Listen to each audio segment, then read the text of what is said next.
Surgery, the thing that scares everyone. When someone hears they need surgery, they worry, they become nervous and scared. They may even run away. And the patient always says after the operation, even though he was afraid of it before he did it, the famous sentence he says, "Oh, the best thing I did was that I did this operation." A gallbladder patient never rests with treatment. Just like we remove the gallbladder by surgery, a prostate patient never rests with treatment.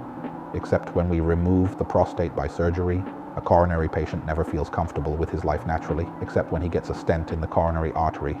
And that is also what happens to a patient with erectile dysfunction. Treatment never gives a result like the stent. Not only that, treatment always has its negative effects on all body functions, on the kidneys, liver, stomach, and heart. So the stent represents a safe, effective, and root solution without any side effects on all body functions. In fact, the patient always thinks that the stent procedure is a new procedure and that we will try it on him, and that this is still something new, has not been tested well, and has not been done for many patients. This is due to many reasons, the most important of which are: the patient who has a stent procedure does not say anything. The patient usually does not find anyone to take any information from him. Unlike any other operation, the one who has an appendix, gallbladder, or gallstone, it is known that he had this operation where and why.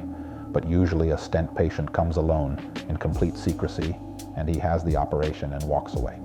And even his wife, his closest people, may not know that he had the operation. This is what makes this operation mysterious. No one tells me about it.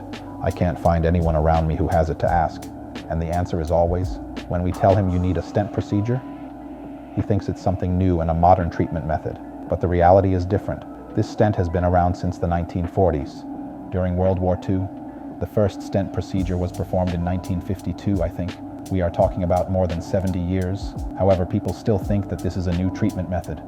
There is no doubt that the stent has evolved over these long years.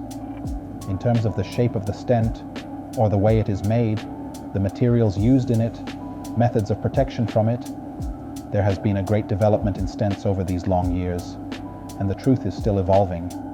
But the new generation of stents has achieved for us greater safety, more effectiveness. Stents these days made to fit the shape of the penis, its texture, and its sensation. So the patient after the operation does not feel any difference between the natural erection that he used to get when he was healthy and the erection that he gets after installing the stent. Many of the stents now have an antibiotic layer that protects them from bacteria. This gives us a higher safety factor, especially for diabetics.